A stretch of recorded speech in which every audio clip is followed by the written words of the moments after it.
ආයිබෝන් කියලා පිළිගන්නවා UI UX design series එකේ දෙවෙනි වීඩියෝ එකට.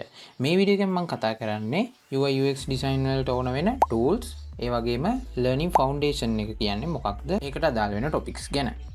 tools ගත්තට පස්සේ tools කියන්නේ Figma එක තමයි ගොඩක්ම ප්‍රසිද්ධ එක. ඊළඟට තියෙනවා Penpot කියලා. Penpot කියන්නේ free open source software එකක්. ඊළඟට Figma කියන්නේ paid version එකක් තියෙනවා. හැබැයි අපිට ඒක free version එකෙන් අපිට අවශ්‍ය දේවල් ටික සේරම කරගන්න පුළුවන්. ඊළඟට Protopie කියලා තියෙනවා. දැන් Figma එකේ prototype එක include කරලා ඉන්නේ. එතකොට අපිට ඒකෙන් ගන්න වෙනම export කරලා ගන්න UI UX designs ටික වෙනම prototype කරගන්න තමයි Protopie කියලා තියෙන්නේ. Figma එකේ ඒක already එනවා. ඒක නිසා Figma use කරනවා නම් අපිට ඒක අවශ්‍ය වෙන්නේ නැහැ. එහෙම නැත්නම් වෙනම ඕන නම් අපිට Protopie use කරන්න පුළුවන්. ඊළඟ tools ටික තමයි analytical tools. ඒ කියන්නේ අපි දැන් මොකක් හරි UI UX එකක් ඒ කියන්නේ web එකක් අපි publish කරාට පස්සේ ඒකේ දැන් එන client කොච්චර වෙලාවක් ඒක scroll කරාද, කොච්චර clicks ප්‍රමාණයක් තියද, මොනවටද වැඩිපුර attract උනේ, ඒ වගේ දේවල් බලා ගන්න තමයි අපි මේ analytical tools පාවිච්චි කරන්නේ. එතකොට මේකේ ප්‍රධානම analytical tool එක තමයි Google Analytics. ඒ වගේම තව තියෙනවා Hotjar එක, ඊට පස්සේ user voice එක, මේ වගේ tools තමයි අපි පාවිච්චි කරන්නේ.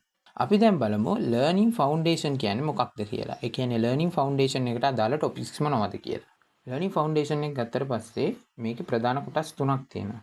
එකක් තමයි design principles. ඒ කියන්නේ මේ design එකේ තියෙන අපි දැනගන්න ඕන අත්‍යවශ්‍ය කරුණු ටිකක් තියෙනවා.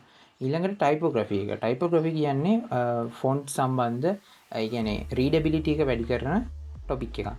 ඊළඟ කාරණේ තමයි color theory. ඒ කියන්නේ දැන් මොකක් හරි අපි web එකක් UI UX එකක් ඒ වගේම ඕනම graphic design එකක් ගත්තට පස්සේ ඒකේ color theory එකකට තමයි අපි ඒ design එක කරන්න ඕනේ. මොකද අපි මේක ඇහෙන් බලද්දී ඇහැට ටච් වෙන ඇට්‍රැක්ට් වෙන විදිහට තමයි අපි මේ කලර්ස් යූස් කරන්න ඕන.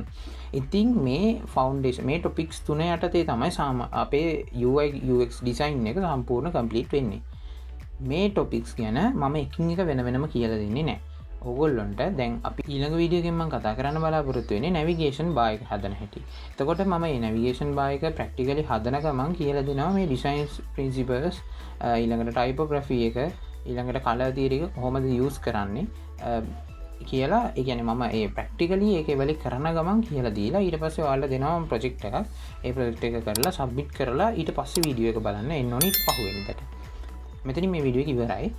මට දැන් දැනගන්න ඕනි ඔයාලට ලේසි මොන platform එකද, Discord එකද, Telegram එකද අපිට connect වෙන්නේ. කියන්නේ මොනවා හරි දැන් ඔය design share කරගන්න, ඊළඟට අපේ වැඩ ටික ඉස්සරහට කරගෙන යන්න ඔයාලා කැමති platform එක මොකක්ද කියලා පල්ලෙහින් comment කරන්න.